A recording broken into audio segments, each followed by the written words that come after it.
Today we're talking about a major decision from the U.S. Supreme Court that's sending ripples across the country, especially here in Maryland. The case, Mahmoud versus Taylor, has reignited the culture war over what children should learn in public schools and whether parents have the right to exclude their kids from lessons that conflict with their religious beliefs, especially when it comes to gender identity and LGBTQ+ content. In a 6-3 decision, the Supreme Court sided with a group of Montgomery County parents who argued that they should be allowed to opt their elementary school children out of reading materials that include LGBTQ+ characters or themes. The court ruled that these parents are entitled to a preliminary injunction, basically, a temporary win, while their broader case continues. Justice Samuel Alito, writing for the conservative majority, said that the school district's refusal to allow opt-outs likely violated the parents' First Amendment rights. He emphasized that requiring students to engage with books that promote ideas conflicting with their family's religious beliefs places an unconstitutional burden on those families.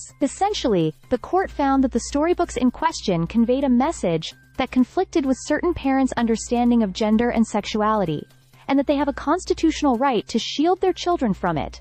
For now. But this ruling didn't go unchallenged.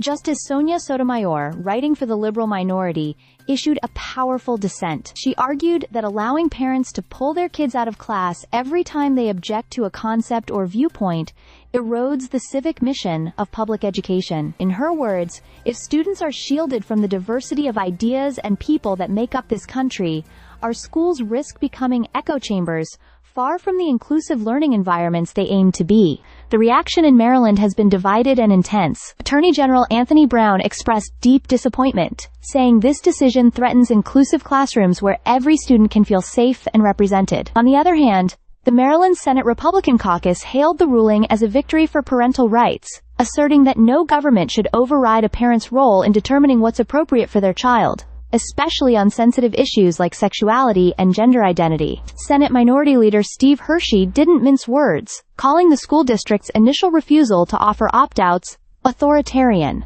And Congressman Jamie Raskin warned that this decision could open the floodgates to broader challenges, everything from evolution to civil rights education, based on religious objections. This case is far from over.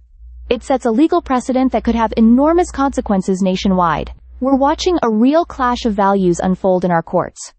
Religious freedom versus educational inclusivity. Parental control versus societal responsibility. And while this ruling is just a preliminary one, it sends a clear message that these battles are only going to intensify. Stay tuned. This isn't just a Maryland issue anymore. It's a national conversation about who gets to shape the minds of the next generation. Stay subscribed for more videos.